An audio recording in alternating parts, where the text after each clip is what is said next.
Welcome again. Community Based Adaptation to climate change here in Dhaka, Bangladesh. And we've got one of the co-organisers again, Atiq Rahman, Bangladesh Centre for Advanced Studies. Day and a half to go. Almost done, but not quite. The long haul is not over. What's your feeling so far? Are you happy with what you've seen? Yes. We had the first 3 days of field visits. They came back, and then we are halfway between of the sort of discussion period and presentations and the academic exchange and the real experiential exchange. In that, we are really the halfway through now, and we are quite pleased. I've talked to a number of people. Obviously, you get very different shades of opinion. Today, climate change is far more than climate and far more than just impacts. It is a large number of strategic options, activities to be taken by multitude of our actors. So we have been talking about issues of gender, issues of economic development and how that is being suppressed by climate change, issues such as how do we measure as an adaptation, can we measure it? So a group was working on that. Some people are talking about the whole issue of how do we integrate into national policy. Is it easy? Is it difficult? Where the game will be played? There are issues of finance. So large number of issues being discussed in various groups. Since we have about 350 people, participants in this workshop, we had parallel sessions, 3 of them. We call them groups, but each group is 100 plus. The bigger one was above 150. So it becomes quite a challenge in terms of making sure that presentation communicates the key messages that they want to, the speakers with their experiences. But at the same time, can we distill something out from there, which then helps us to understand the whole process, how communities are contributing themselves. I think the central part is that communities don't have a choice of waiting. They don't have choice of 10 years of negotiation. They have been hit, and they have either to sow the crop in the next 5 days or they miss the crop. Yes, I sometimes think, sorry to interrupt you, but I sometimes think outsiders, especially so-called skeptics or people who are not sure about it, don't quite realize that when you get people together from all over the world, they're not discussing it as, oh, is there climate change or is something going on? They're trying to deal with it already. Well, as far as the communities are concerned, they do not give a damn to skeptics or the governments. They have to live a life where they have to feed their children tomorrow. And if they don't sow their seeds, next year there is no crop. If there is no crop, they are totally devastated. Their 10 years of accumulation of whatever little wealth they've got will go down the drain. The children will not go to schools. They will not be well fed. There will be malnutrition. There will be diseases. So it's a very serious matter, life and death for them. However, that has to be articulated in the national policy. There has to be allocation. There has to be strategic thinking. There has to be incorporation of all actors. All these things, agriculture, disaster management, all these take time. And there are issues of linking upward from the communities to the next stage of local level governance or government, to the national government, to the global system. The global system has the luxury of not doing anything and sitting down and wasting their time in Copenhagen or fooling around in Cancun. They're perfectly entitled to do that. They are the governments who get paid, doesn't matter whether there is any crops or not. They don't grow it. Yes. No government officer grows much crops. So they are not there. However, for the ordinary people, the community themselves, there is a lot of experiential knowledge they are gathering over this to be able to adjust and adapt to the circumstances. The scientists, the policymakers around the tables here, they have been discussing this. So this was happening at the level of plenary, where about 400 people were present. This was happening in subgroups where 100 to 200 people were present. Then what we have done is to form small issue-based groups where people will have to distill the knowledge that they have got and see if there are meaningful things come out of it, so that our 8 days of work of 350 plus people means something that the governments can at least listen to. Whether they will do much about it or not is a different story. But I understand this, although this is not a negotiating conference, so there are not going to be recommendations, but you're trying to draw some of this experience into a book which you hope will be incorporated by the UN Intergovernmental Panel, which is the sort of highest level of scientific body. But will it be scientific enough for the panel? Because you use the word experiential yourself. It's not solidly based peer-reviewed science. There are these issues. Now, what's the whole point of this exercise is to make that into peer-reviewed literature so that it becomes science and the scientist can start learning from it. Now, scientists can give their principles, take it farther, but the poor people, many of them non-literate, are not waiting for the scientists. As I say, they're having a cyclone come in, or there is a flood they have to encounter. At the same time, they have to save their seeds for the next crop.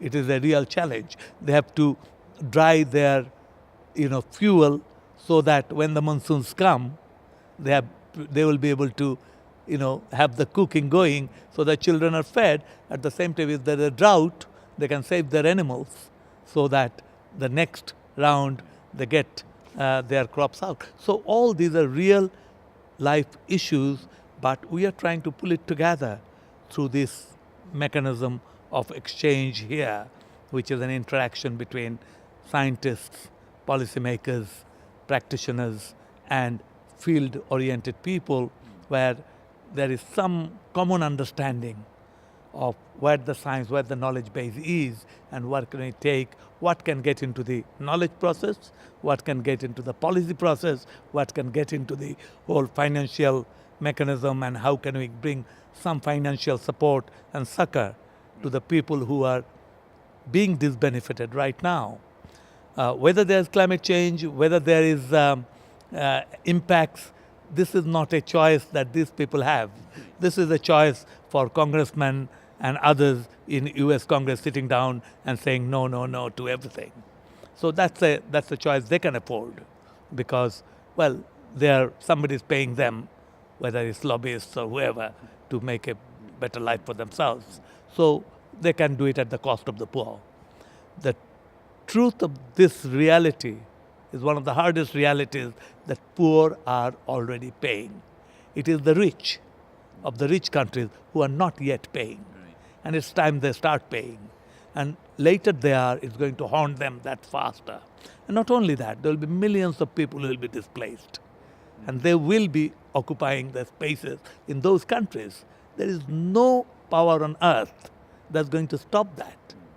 The armaments that these rich countries have now will not be much use when millions of people start walking. So, there are serious issues here. But your question is absolutely valid. Have we got the science right? Do we know enough about it that there is really what can you do? How can we minimize the impacts, maximize the adaptive capacity, and get higher amount of development so people do not have to do these things?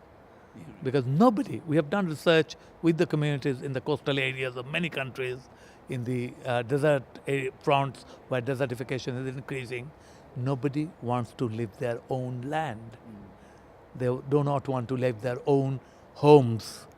They identify their life with that home.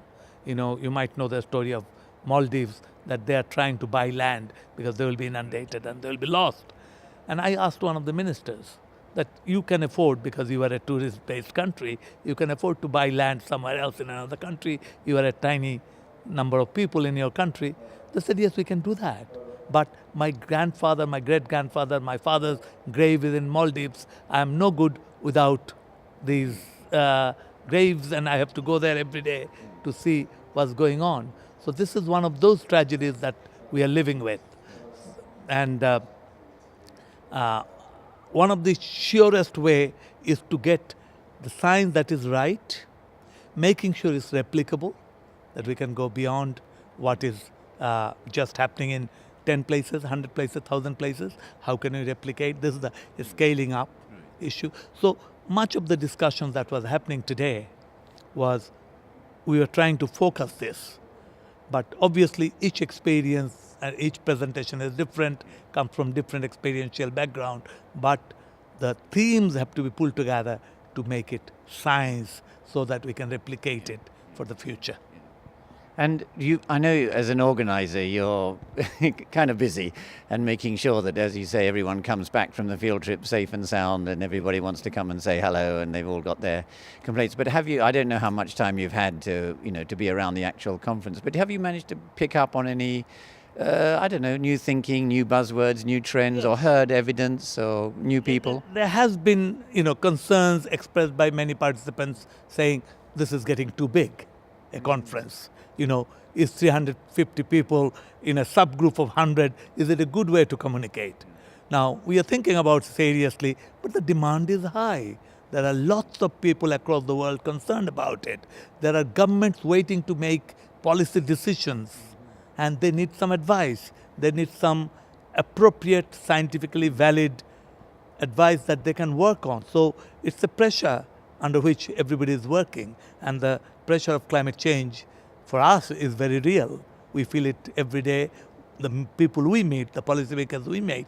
Yesterday the Prime Minister of Bangladesh came and she said, give me what you have learned so that I can implement it.